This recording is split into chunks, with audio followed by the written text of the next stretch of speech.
What's up, YouTube world? It's your boy J Dub, the #1 comment on YouTube, and I'm back with another review. This is just a continuation of Ready to Love DC. This is part 2, and I'm just gonna pick up right where I left off because normally when I upload videos longer than 30 minutes, we have like a technical difficulty in trying to get them uploaded. Sometimes they take a very long time to upload, and sometimes they don't upload at all. So I got a great idea from one of my subscribers to say, hey, break it up, and that way you'll alleviate that problem. So we're gonna go back into it. So we see Zadia, Dante, Naeem, and Tasia. Oh, and also Shallow. They meet up to do, I guess, a couple's date, but really it's three ladies to two guys, and that's pretty much reflective of the dating scene in DC. There, of course, there are more women than men, and it happens. And Shallow mentions that, I guess, looking at the guys, this is the season of the B&Bs. The bald head and the beards, and to see it mentioned, like she's into the beard thing real tough. She likes that thick coarse hair on the beard. She don't really care about what's going on top of the head. But she said most importantly, what she needs a smart guy, a guy who can actually hold a conversation. And if they can't connect through conversations, then it's just a big no for her. Shallow mentions that pretty much her love language is physical touch, and Naeem responded by touching her on her shoulder, and she was like, "Ooh," like that really moved her, and that did something for her. I'm like, I mean, Shallow really. She's like, he's so responsive, that really touched you and did something to you. Like, I was like, you're already setting the bar pretty low. So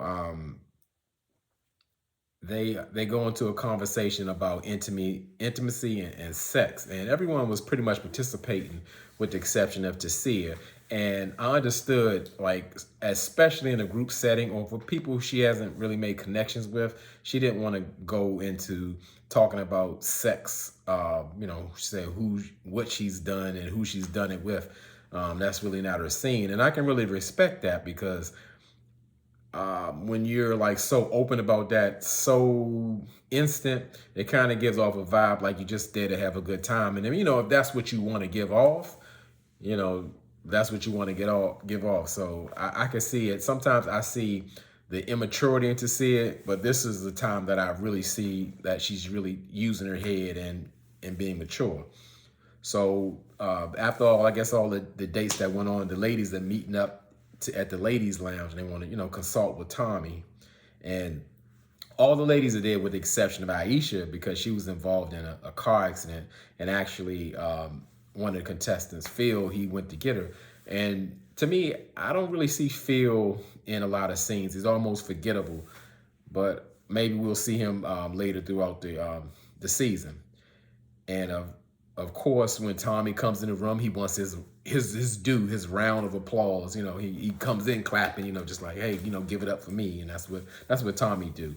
And he really wants to know, like, who they're voting for, like who the guys that they're feeling. And Camille goes right in. She said, her vote is for her black kin, aka Cornelius. That's her man. That's who she claiming off the top.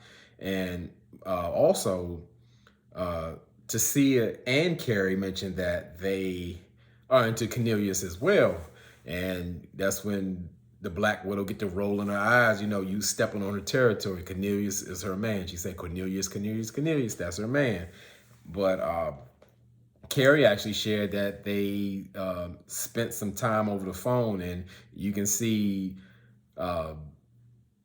Camille is visibly upset about that.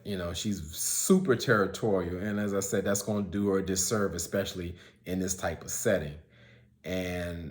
But as I said, like with all those faces and them sayings, and she been making little dolphin sounds and stuff, she's like the best character on this show. She makes the show funny. And Sabrina's asked who she's feeling, and she's definitely saying that she's got the sparks going on with Walter. And also Sabrina says that, she has interest in Tyrone as well. And I was like really surprised by that, of course, we know Zadia, she connected with Tyrone over the date and she was into it. And even Carrie mentioned that she had like in the past had interest in Tyrone, but Tyrone explained. She said that he put it like in a cold manner that he really didn't feel like they had a connection, and she said that hurt her feelings. And then what I didn't like is Shiloh kind of chimed in and said, "Well, after you got off the phone with Tyrone, Carrie, I had a conversation with him. He pretty much put it to me that he can't really entertain more than 3 women. He doesn't have the capacity. Like that brings up his anxiety." And I felt like that was in confidence. And I was wondering the same thing as far as what Carrie was wondering, like, well, why is he talking to Shiloh about that type of situation when he could have told me that? But in a sense, I think that Tyrone told Carrie everything she needed to know. He said, hey, like, we don't have a connection. Why even go further than that, other than more saying like, well, I respect your honesty. I'm a little taken aback, or it hurt my feelings, however you want to put it. But I don't think it should be any more discovery. But she needs to know why he told Shiloh that, and she needs to know why they don't have a connection. And I think that's just like digging for trouble. You need to find out why somebody's not into you or they're not connecting with you. I don't just respect the honesty and move on. That's the thing about sometimes people need closure. And I just don't get that part. For as far as the people, the men that the ladies aren't feeling, Carrington and Corey came up, and pretty much they have to decide between the two. So they have to send each lady to speak with one of the gentlemen to let them know what decision they made. So Corey, he meets up with Tasia, and Corey actually think this is a date. And he mentioned in his confessional that Tasia should be charged with manslaughter, the way she killing them in that dress. Them corny, Corey, creepy lines that he liked to do. And of course, when he sees her, he grabbing on her, he hugging Tasia all inappropriately, and he actually put his hands like she said, like a little too low for her, which was really inappropriate. And she actually called him out on it. And I could respect that. Like, just don't let him get away with that. And, creepy, corny Corey goes like, well, they can go a little lower, with your permission. She didn't give you permission to touch it the first time. And now you want permission to go low. And she say, I do not. I mean, I guess that's like Corey's on a program. That's all he knows, to be creepy and corny. So he's not like getting it that, hey, I'm not supposed to be doing this and I didn't have permission and now I want more permission to do more inappropriate things to you. But what surprised me, like after all of that, Corey still got pretty much a promise to go out on another date with Tasia, and she wanted to do so. I didn't really get that. So that pretty much means Carrington will be eliminated. He's meeting up with Camille. And he says he's feeling Camille in that black dress. So like, this could work. And to me, it just sounds like not so much he's even connected with Camille. He's just seeing her in that black little dress, and that works for him so he can move forward. And he also thought he was on a real date, or he acted like, I don't really believe it. Because to me, it was like more so he was trying to deflect from the conversation, because he could tell like Camille was trying to, bring him the conclusion of saying like, there's a consensus that the ladies really didn't feel like, you were ready to love. And he didn't really receive that criticism well. He was super defensive, and he was super irritated. He was more so trying like, well, let's get to know more about each other. And like, he's just trying not to hear those words, even though he actually said it for Camille, because he was more so trying to talk over and tell her about the other ladies don't know how to hold a conversation. And he just, to me, he wasn't a good fit. He didn't come off authentic at all. And as we see, they're still keeping around creepy, corny Corey.